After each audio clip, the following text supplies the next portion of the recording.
6. Daisy comes to tea. It was nearly 2 o'clock in the morning when I got home. For a moment I thought my house was on fire. Then I saw that all the lights were on in Gastby's house, but everything was silent. There was no music and no happy laughter. As I stood there, Gastby walked across the lawn towards me. "I thought it was a party," I said. "No, I'm all alone, old sport. Why not come for a drive in my car?" "It's too late." "Well, what about a swim? I haven't used the pool all summer." "I've got to go to bed," I said. "All right, old sport." But Gastby did not move. I knew what he wanted to ask me. "I've had a talk with Miss Baker," I said. "I'll phone Daisy tomorrow. What day would be best?" "I don't want to put you to any trouble," Gastby began quickly. "How about the day after tomorrow?" "Fine," Gastby said. "I must get the grass cut, get a few flowers. We must have everything right, old sport."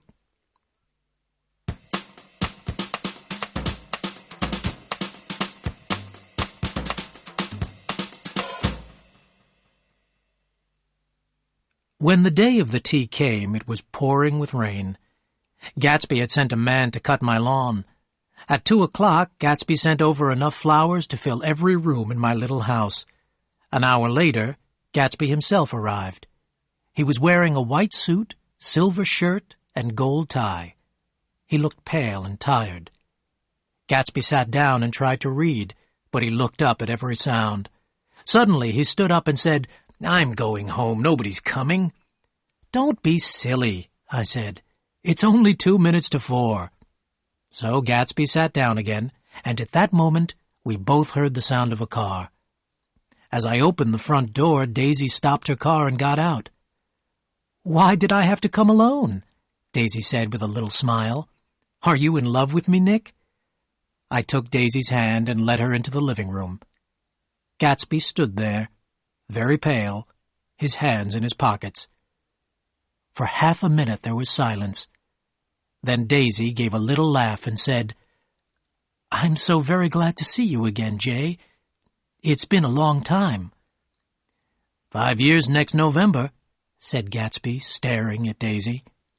I went into the kitchen to get the tea. After a few minutes, Gastby came after me and closed the door. "This is a terrible mistake," he said. "It's too late, old sport, too late." "Nonsense. Go back and talk to her. You're both shy, that's all." I decided to leave them alone for half an hour. I went to the window. The rain had stopped now, and the sun was shining.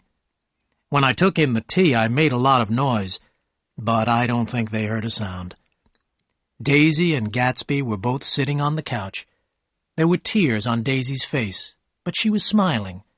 Gastby's face was shining with joy. Their happiness filled the room.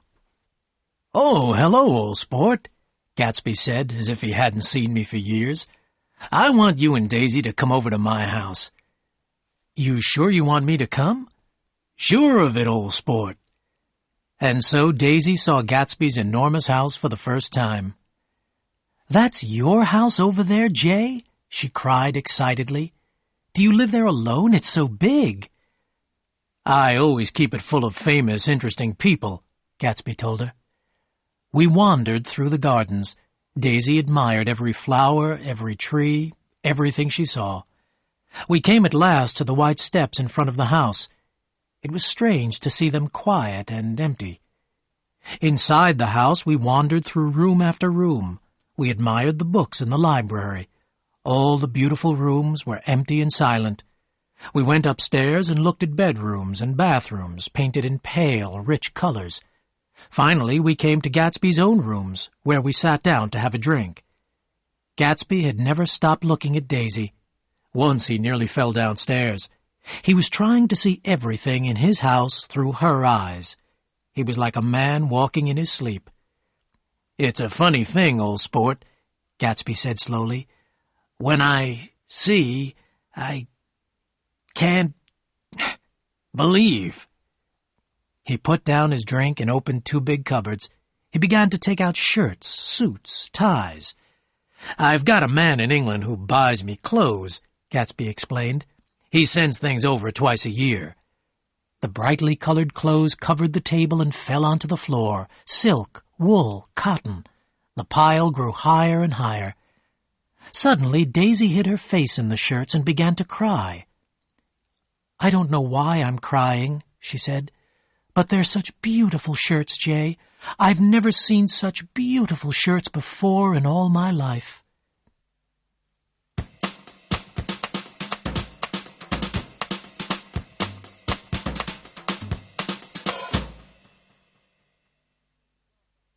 It was getting darker now, and the rain had started again. Daisy and Gatsby stood together, looking out of the window. I began to walk round the room in the half-darkness. On Gatsby's desk was a photograph of a tough-looking old man. The man was dressed in sailing clothes. "Who's this?" I asked Gatsby. "Well, that's Mr. Dan Cody, old sport. He used to be my best friend years ago. He's dead now. Dan Cody had a big yacht, and we sailed around together for nearly 5 years. He was like a father to me." This was one of the few things that Gatsby told me about himself that was really true. But I did not know that then. I was going to ask Gatsby more about Mr. Cody, but Daisy suddenly cried out, "Come back here, Jay, quick!" In the west, pink and golden clouds had formed over the sea. "Look at that," Daisy said softly to Gatsby. "I'd like to put you in one of those clouds and push you around in it." I tried to go then, but they wouldn't let me. "I know what we'll do," Gatsby said. "We'll have Klingspringer play the piano." Gatsby found Klingspringer. He was a young man who lived in the house. In the music room, Gatsby turned on a lamp beside the piano. He lit Daisy's cigarette with a shaking hand. They sat down together on a couch, away from the light. Klingspringer sat down at the piano and began to play. "In the morning, in the evening, ain't we got fun?" he sang softly. When I went over to say goodbye to Gatsby, he had a look of surprise on his face. Gatsby had dreamed of Daisy for almost 5 years. Now his dream was beside him. He could not believe it. They had almost forgotten I was there. Daisy looked up as I spoke and held out her hand. Gatsby looked up too, but he didn't seem to know me. I went out of the room quietly, leaving them together. 7. Gatsby's Last Party. I didn't see or hear from Gatsby for several weeks after this. I was working hard and spending my free time with Jordan. But this was the time when everyone was talking about Gatsby. More and more strangers went to his parties. More and more strange and crazy stories were told about him. Everyone seemed to be talking about Gatsby. Then, one Saturday, I was invited to another of Gatsby's parties. Daisy was there too, and Tom had decided to come with her. Perhaps it was because Tom was there, but the party seemed different. There was an unpleasant, uneasy feeling about it. But all the same people were there. They were drinking champagne as usual, dancing and laughing as before. Tom and Daisy arrived as darkness was falling. Gatsby went over to them at once. Then he took them slowly round the gardens, pointing out his most famous guests proudly. Daisy and Gatsby danced together. I had never seen Gatsby dance before. Then they walked over to my house and sat there together for about half an hour. Tom didn't seem to care. He found a girl he wanted to talk to, and the evening passed as usual. I could see that Daisy was not happy at the party. She hated all these laughing, shouting strangers. They didn't seem to care for anybody or about anything. By the time the Buchanans were ready to leave, Tom was in a bad temper. "Who is this Gatsby, anyway?"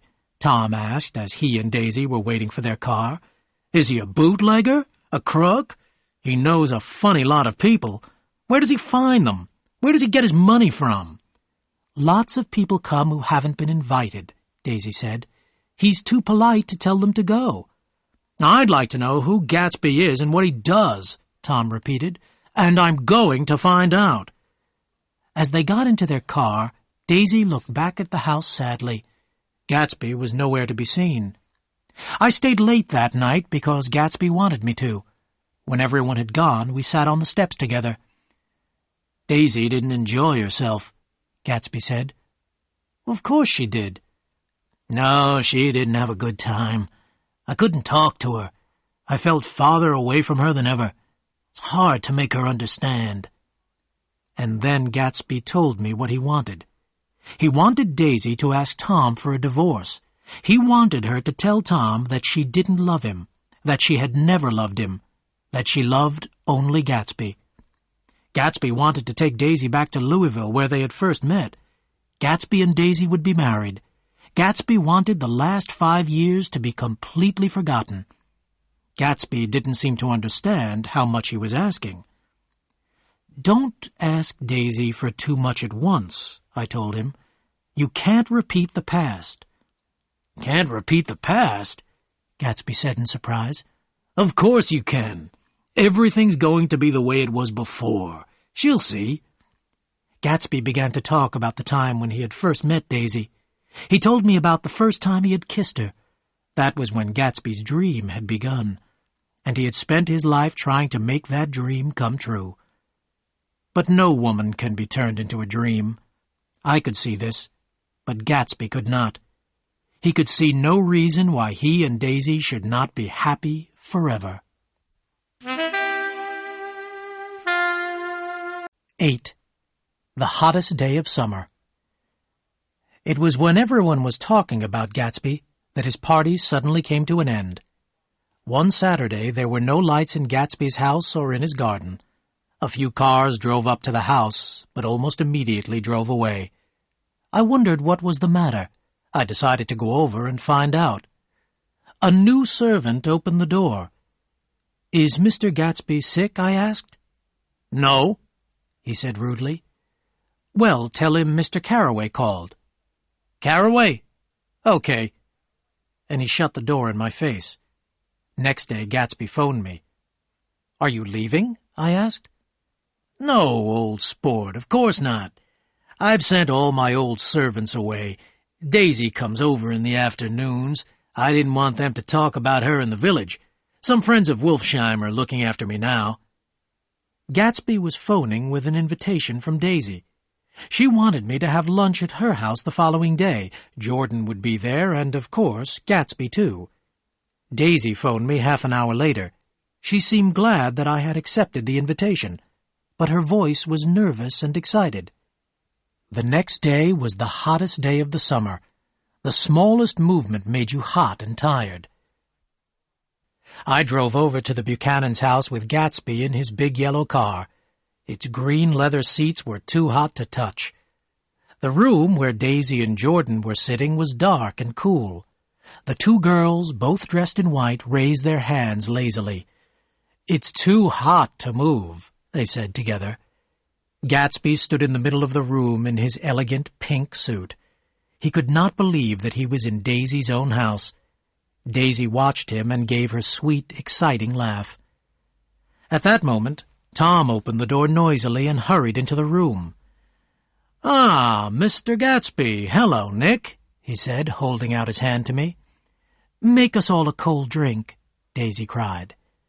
As Tom left the room again, Daisy went over to Gatsby and kissed him on the mouth. "You know I love you," she said softly. When Tom brought in the drinks, we all drank greedily. We had lunch in the darkened dining room and drank a lot of cold beer. "What are we going to do this afternoon?" asked Daisy. "And the day after that? And the next 30 years? Oh, it's so hot," Daisy went on, almost crying. "I know. Why don't we drive to New York?" She looked across the table into Gatsby's eyes. "Ah," Daisy cried in her soft, exciting voice, "you always look so cool." They looked at each other as though they were alone in the room. Suddenly, Tom Buchanan understood. His wife, Daisy, was in love with Gatsby. Tom's mouth opened a little. He looked first at Gatsby, and then at Daisy. Tom stood up. "All right, then," he said in a hard voice. "We're going to town. Let's go." The girls went upstairs to get ready. We went out onto the porch. "Shall we take anything with us to drink?" Daisy called down. "I'll get some whiskey," Tom answered. Gastby turned to me and said, "I can't say anything to him in his house, old sport." "I think Daisy's voice told him everything," I said. "Well, she's always had everything she's wanted," Gastby went on. "Daisy's voice is full of money," he added. That was it. Daisy's charm was the charm of the rich and spoilt. Tom came out of the house with the whiskey wrapped in a towel. Daisy and Jordan followed him, looking cool and charming in their white dresses. "Shall we all go in my car?" said Gastby. "You take my car," Tom said in a loud voice to Gastby. "Come on, Daisy. I'll take you in this yellow one," he added, walking towards Gatsby's car. But Daisy moved away from her husband. "No, Tom, you take Nick and Jordan. We'll follow you." And she pushed Gastby towards the Buchanan's small blue car. Jordan, Tom, and I got into the front seat of Gatsby's car. "Did you see that?" Tom asked us angrily. "Where did Daisy find a man like that?" "He's an Oxford man," said Jordan. "Like hell he is. He wears a pink suit," Tom said angrily. "I'm beginning to find out the truth about Gastby, and it's not very pleasant." We were all hot and bad-tempered by now. When Tom reached Wilson's garage, he had to stop for gas. Wilson came out slowly and stood in the hot sun. He looked very ill. "Well, come on," Tom shouted. "Have I got to get the gas myself?" "I'm sick," said Wilson. "I've got to get away. When can you sell me your old car?" "Next week," Tom said quickly. "What about buying this yellow one?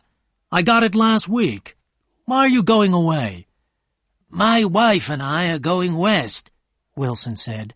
"I'm getting her away from here. I've found out something." Tom stared at him. "Never mind about that. What do I owe you?" he said in a hard, cold voice. As Tom was giving Wilson the money, Gastby and Daisy drove by in the blue car. At the same moment, I saw Myrtle Wilson looking down at Jordan from an upstairs window. There was a look of terrible jealousy on Myrtle Wilson's face.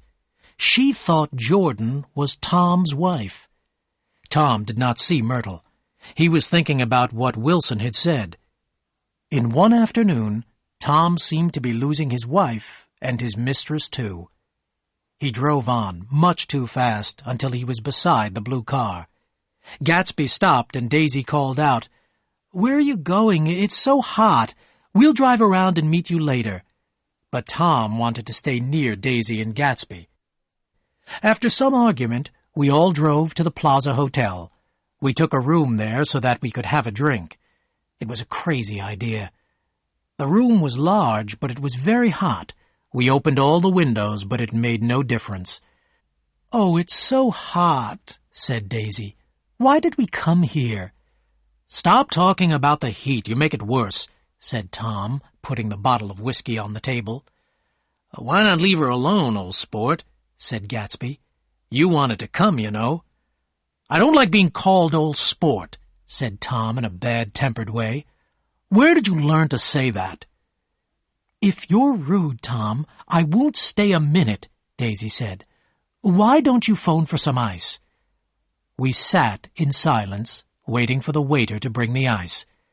Then Tom looked at Gastby and said, "By the way, Mr. Gastby, you were at Oxford, weren't you?" "Yes, I went there." The waiter came in with the ice. When he had gone, Tom said, "When were you there, exactly?" "It was in 1919, Gastby replied quietly.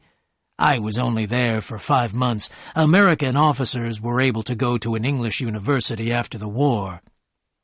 So that story was true. I was glad. Daisy got up with a smile. "Open the whiskey, Tom," she said, "and I'll make everyone a drink." "Wait a minute," said Tom. "I've one more question to ask Mr. Gastby." Go on." said Gatsby politely. "What kind of trouble are you trying to make between me and my wife?" "Stop it, please, Tom," said Daisy quickly. "Why should I?" Tom shouted. "Have I got to watch a nobody from nowhere make love to my wife and say nothing?" "Now, listen," said Gatsby. "I've got something to tell you, old sport." "Oh, please don't say anything," Daisy said. "Why don't we all go home? It's too hot to argue." "I want Mr. Gatsby to give me an answer to my question," Tom said loudly. "Your wife doesn't love you," said Gatsby. "She's never loved you. She loved me." "You're crazy," cried Tom, jumping to his feet. "It's the truth," said Gatsby. "We've loved each other for 5 years, old sport, and you didn't know." "I tell you, you're crazy," Tom shouted again. "Daisy loved me when she married me, and she loves me now. And I love Daisy, too. I always have. She knows that." Gatsby walked over to Daisy and stood beside her. "Tell him the truth. Tell him you never loved him," he said. Daisy looked at each one of us unhappily. "I never loved him," she said slowly. Then Daisy turned to Gatsby with a frightened, unhappy look in her eyes. "Oh, you want too much, Jay," she cried. "I love you now. Isn't that enough?" She began to cry. "I did love Tom once, but I loved you, too." "You loved me, too?" Gatsby repeated slowly. "I can't say I never loved Tom. It wouldn't be true," Daisy said sadly. "Of course it wouldn't," said Tom. "Now I'm taking you home, Daisy." "You don't understand," Gatsby said quickly. "Daisy's leaving you." "Nonsense." "Yes, I am," said Daisy, speaking with difficulty. "You're leaving me for a little crook?" Tom shouted. "He's a bootlegger. He's a friend of Meyer Wolfsheim. I've been hearing all about you, Mr. Gatsby. You and your friends ought to be in jail." I looked at Gatsby. His face was hard, with a terrible expression. I could believe then that he had killed a man. He started to talk to Daisy, quickly, excitedly. Daisy did not seem to be listening. On that hot afternoon, Gatsby's dream was slipping farther and farther away from him. "Please, Jay," Daisy said suddenly, "don't say any more. You must stop all this, please." Tom smiled. He knew that he had won. "You go home, Daisy," he said in a quiet voice. "Go with Mr. Gatsby in his car. He won't trouble you again." And slowly, sadly, Daisy and Gatsby had gone. It was 7 o'clock when Jordan and I left the hotel with Tom. As we drove back over the bridge, I remembered that it was my 30th birthday.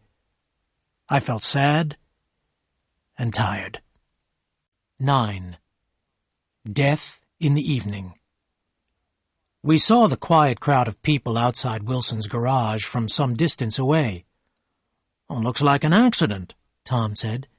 "Wilson will have some repair work at last." Tom slowed down.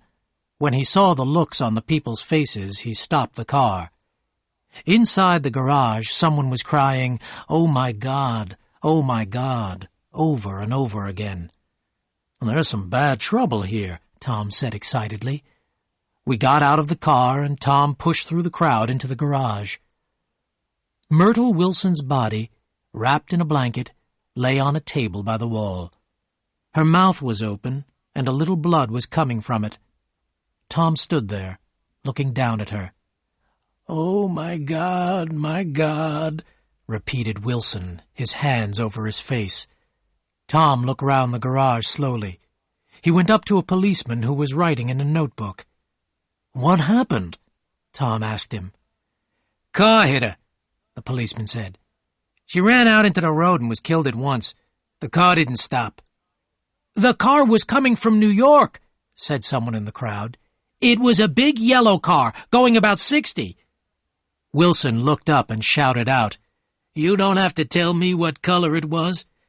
I know it was a yellow cow, all right." "Listen," Tom said, going over to Wilson.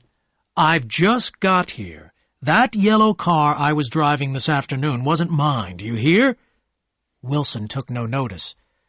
"Let's get out," Tom said to me, and we pushed our way back through the crowd. Tom drove on slowly at first, then faster. When I looked at him, I saw that he was crying. "That Gastby, the goddamned coward!" Tom cried. "He killed Myrtle. He killed her, and he didn't stop his car." Later, I heard what had happened. Wilson had at last found out that Myrtle had a lover. She refused to tell Wilson the man's name, so Wilson had locked her in her bedroom for several hours.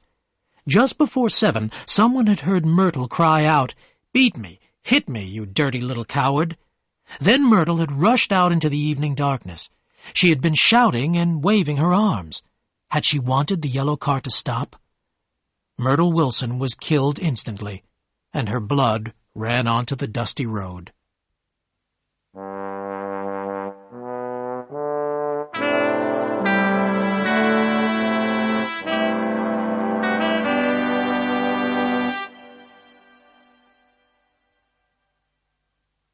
Tom stopped his car outside his house and looked up at a lighted window. "Daisy's home," he said. Then he looked at me and said, "I'm sorry, Nick. I should have taken you to West Egg. I'll phone for a taxi to take you home. Come in and have some supper." "No, thanks," I said. "I'll wait outside." Jordan put a hand on my arm. "Do come in. It's only 9:30, she said. I shook my head. I was feeling tired and sick. I had had enough of the Buchanans for one day. Jordan looked at me for a moment. Then she followed Tom quickly into the house. That was the last time I saw her. I walked slowly down the drive to wait for the taxi by the gate. Gastby stepped out onto the path in front of me. His pink suit shone in the moonlight. "What are you doing here?" I asked in surprise. "Just standing here, old sport. Was she killed?" Gastby asked slowly. "Yes." "I thought so. That's what I told Daisy." "I got back to West Egg and put the car in the garage," Gastby went on. "I don't think anyone saw us." I stared at Gastby, feeling that I hated him. "How the hell did it happen?" I asked angrily. "Well, I tried to turn the wheel," Gastby began. I suddenly guessed the truth. Was Daisy driving? "Yes," said Gastby after a moment. "But of course I'll say I was. Daisy was very upset when we left New York.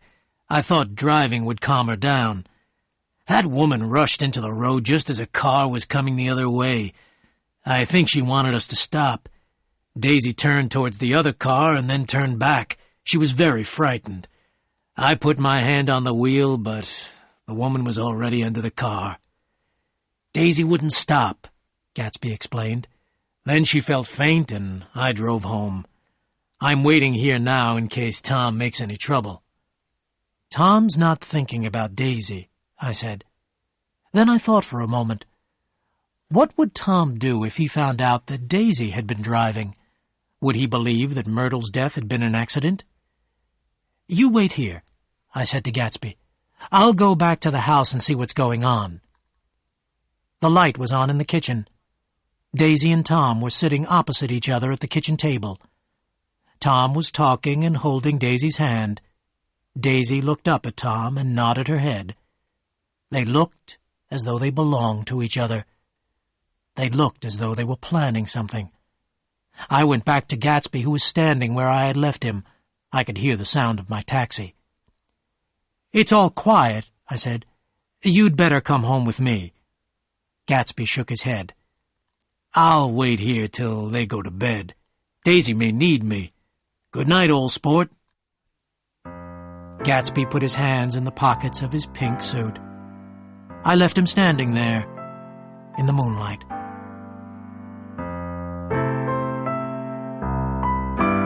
10. The End of a Dream. I slept badly that night. I had terrible, frightening dreams.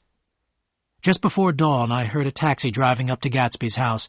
I dressed and went over there at once. The front door was open. Gatsby was sitting in the hall, still wearing his pink suit. "Nothing happened," said Gatsby sadly. "At 4 o'clock she came to the window for a moment, then she turned out the light." We looked round the house for a cigarette. There was dust everywhere. We sat smoking in the darkness.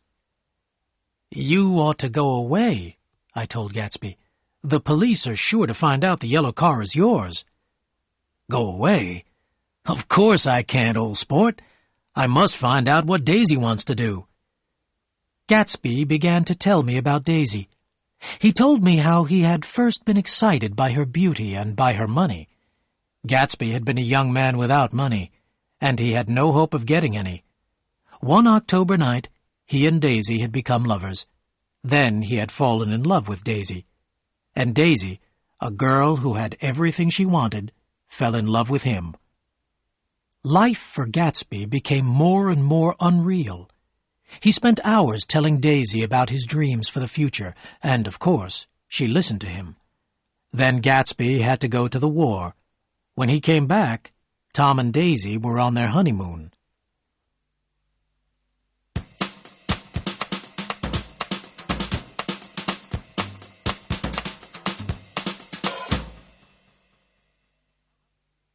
The house began to fill with the pale light of dawn. Birds began to sing in Gatsby's garden. "I don't believe she ever loved him," Gatsby said. "You mustn't take any notice of what she said this afternoon. She was excited and Tom frightened her." Gatsby and I had breakfast together, and then we went into the garden. The air was cooler. Summer was nearly over. The gardener came up to us and said, "I'm going to take the water out of the swimming pool, Mr. Gatsby. The leaves will be falling soon." "Don't do it today," Gatsby said. "I haven't used that pool all summer." It was time for me to go to work. But I didn't want to work, and I didn't want to leave Gatsby alone. "I'll phone you," I told him. "Do, old sport. I suppose Daisy will phone too." "I suppose so." We shook hands, and I began to walk away. Then I stopped and shouted back across the lawn. "They're no good, Gatsby. You're better than all of them." It was the only compliment I ever paid Gatsby, but I've always been glad I said it. Gatsby gave me a big smile and raised his hand. His pink suit was bright against the white steps. "Goodbye," I called. "Thank you, Gatsby."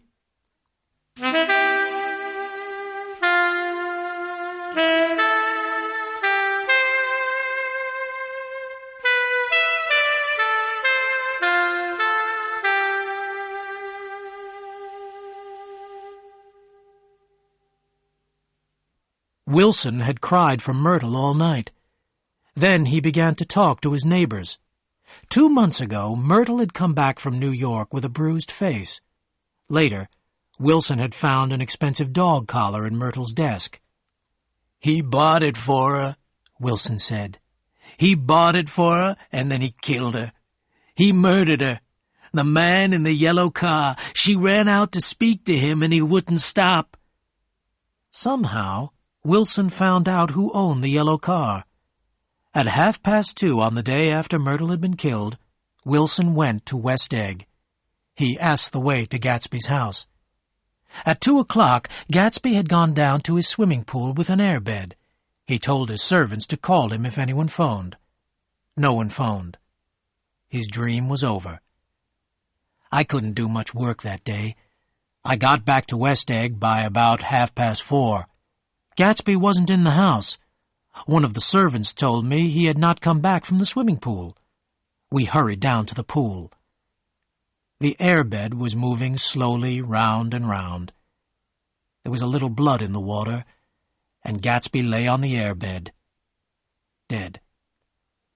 As we carried Gatsby's body up to the house, we saw Wilson lying on the grass. Wilson had shot Gatsby, and had then shot himself. "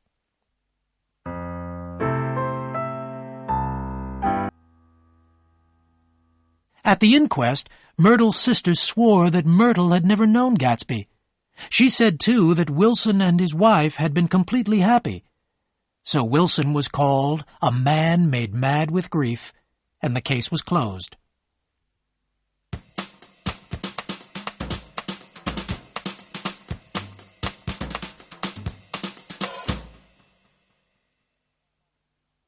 About half an hour after we had found Gastby, I phoned Daisy. "Mr. and Mrs. Buchanan went away this afternoon," a servant told me. "They will be away for some time." "Did they leave an address?" I asked. "No," the servant replied. "Have you any idea where they are?" "I don't know, sir. I'm very sorry." I felt that I had to tell someone about Gastby. I thought of Meyer Wolfsheim. I phoned him, but he had already left his office. The following morning I sent a servant to New York with a letter. Wolfsheim sent back a very short answer. "Dear Mr. Carraway, this has been a great shock to me. I cannot go to the funeral as I am very busy. I would rather not visit the house. I'll remember him as he was. Yours truly, Meyer Wolfsheim." All that day and the next I had to answer the questions of the police and the reporters. The news of Gastby's death was in all the papers. But Daisy didn't phone. Then a telegram arrived from Henry Gatz. He had read the news of his son's death in a Chicago newspaper. He was coming to the funeral. The truth was that J. Gastby had started life as James Gatz. He was the son of a poor farmer in the Middle West. He had left home when he was 16. For a year, James Gatz had lived near Lake Superior, working as a fisherman. Gatz had become a good-looking young man, popular with women. He had gone to college, but had only stayed there for 2 weeks. James Gatz was already ambitious. He was dreaming of success. One morning, Gatz saw Dan Cody's big white yacht near the shore. Gatz found a boat and sailed over to the yacht to ask for a job. Dan Cody asked a few questions. Gatz told Dan Cody that his name was J. Gastby. Cody saw that the young man with the pleasant smile was quick and ambitious. When the yacht sailed, J. Gastby went with it. Gastby stayed with Cody for 5 years, until the old man died. Gastby didn't get any of the old man's money, but Gastby had learnt how the rich live. Gastby now knew what he wanted.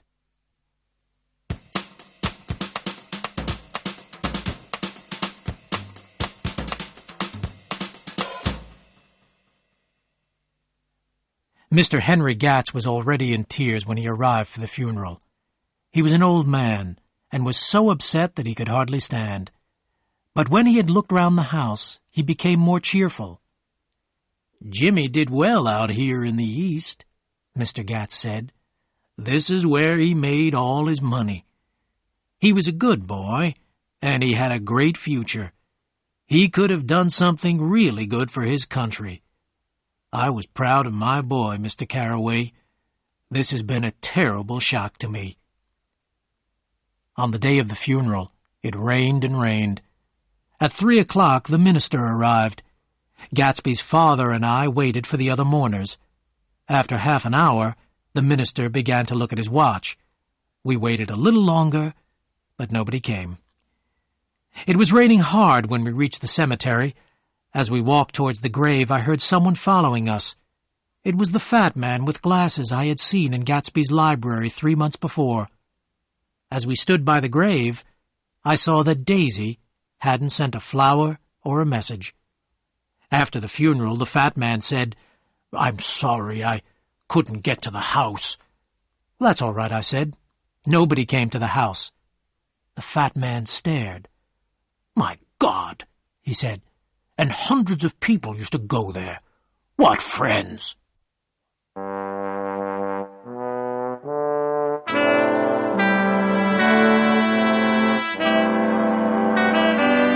"11. I go back to the West." And that is the end of Gastby's story. After Gastby's death, I couldn't live on Long Island any longer. I wanted to go back to the West. I wanted to go back to where we all came from. I wanted to return to the place where I felt happiest. I saw Tom Buchanan once more in New York before I left.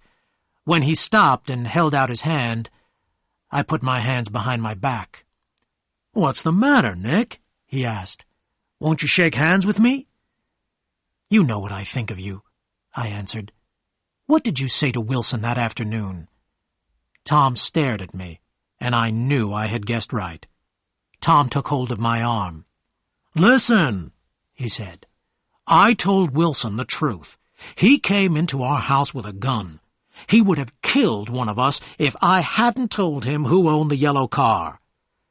"And why shouldn't I have told him?" Tom went on. "That Gastby made a fool of you and of Daisy, too. But he was tough, and he killed Myrtle like a dog." There was nothing I could say. I knew the truth, but I could never tell it. Tom had done what he wanted to do. Got rid of Gastby. Tom and Daisy were rich, careless people. They took what they wanted and destroyed what they didn't need. Then they went away, leaving others to clear up the mess.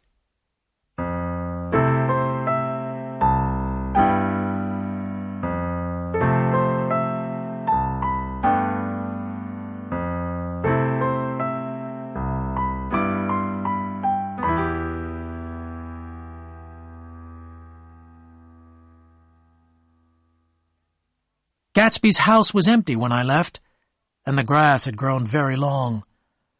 On my last night I stood in the garden, thinking about Gastby and his dream. Gastby had believed in his dream.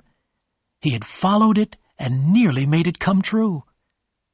Everybody has a dream, and, like Gastby, we must all follow our dream wherever it takes us. Some unpleasant people became part of Gastby's dream, but he cannot be blamed for that.